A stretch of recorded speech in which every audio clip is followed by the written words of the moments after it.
Shalom, Zion family. This morning we're going to make an insect repellent. And the ingredients and things that, sorry about the camera, let me get it right. Okay, so we're going to make an insect repellent. And the items we're going to need to make said repellent is glycerine, witch hazel, alcohol, water, our essential oils. I'll go over those in a moment. And I'm going to add a tiny bit of jojoba oil. And of course, we'll need our vessels to put them in. So let's get started. So I'm going to need half a cup of water.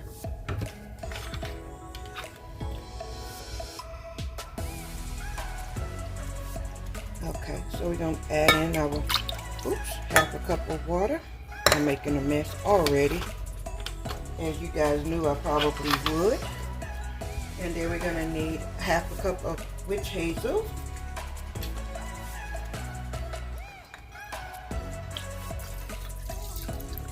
I should have just poured it instead of squeezing this out.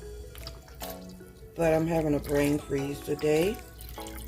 And I don't know why. Okay, so add a half a cup of witch hazel. And then for the vegetable glycerin, we're going to do 1 tablespoon.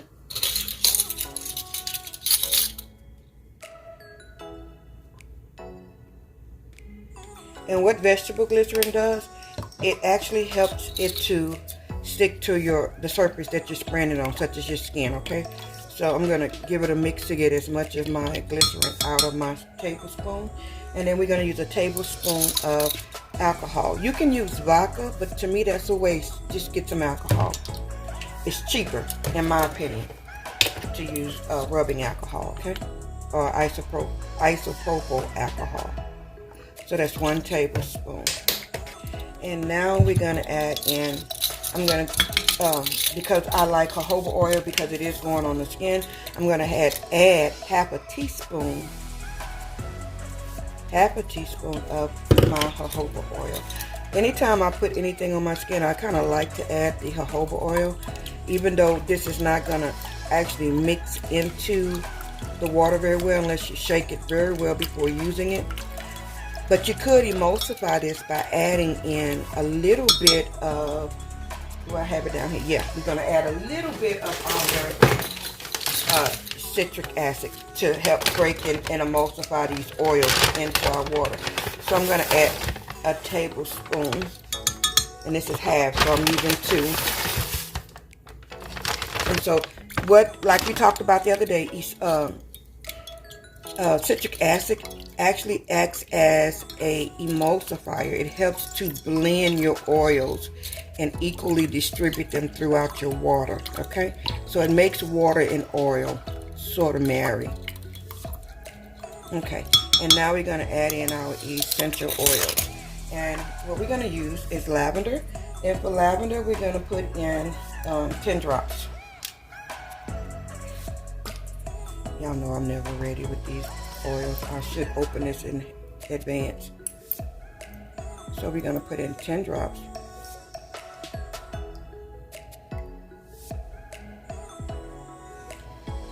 Come on, 10. Alright. And we're going to put in 10 drops of rosemary. And all of these have these weird caps on them that I don't like. Okay. So we're going to add 10 drops of rosemary.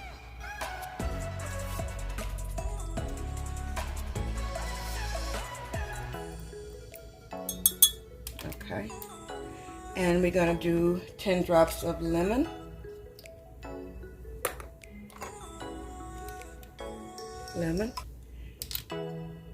Now at the bottom of this, because I didn't warm my water, I can still see my citric acid sitting on the bottom.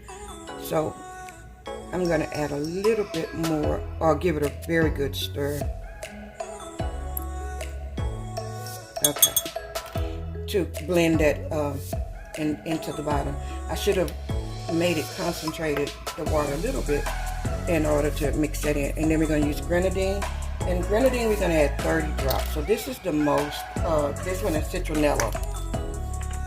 they're the most that we're going to be adding as far as oils.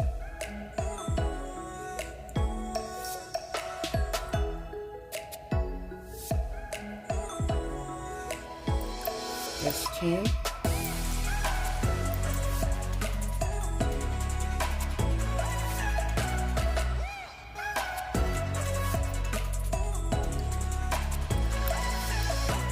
Two.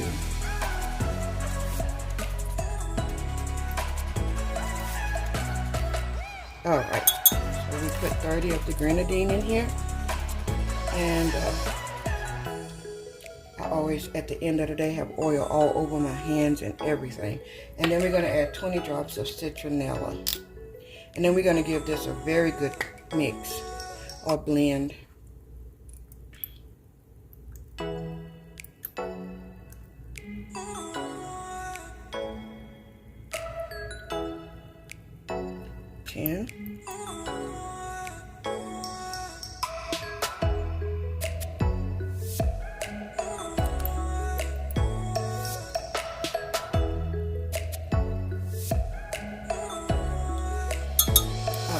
So I'm going to grab a whisk. Give me 1 second, please. Okay, so we're going to go ahead and get us a good little mix so we get that all emulsified into, oh, you can't see what I'm doing. Yeah, to get our citric acids mixed in very well. I'm just going to use the stir here. And the citric acid will turn this a little cloudy. Don't worry about it. That's just mixing your oils and waters together, okay?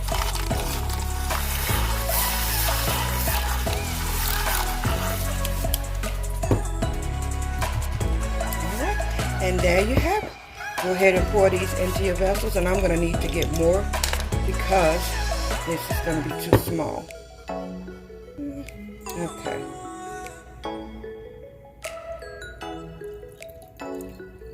I like doing things in small quantities because you could throw them in a pocket if you're working in your garden, or in your purse if you need to go out and take it with you. So when they're in small containers, they're easily to fit into other, you can carry them along instead of putting them in big bottles. It's just easier to maneuver with. Okay? And so this will fill up, I think, about maybe 4 to 6 of these 2-ounce bottle size. Excuse me. And so just continue to fill those with your solutions. And this is your homemade DIY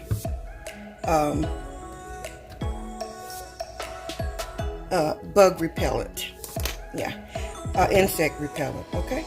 So thank you again for stopping by the channel and coming in like you always do. You're so greatly appreciated.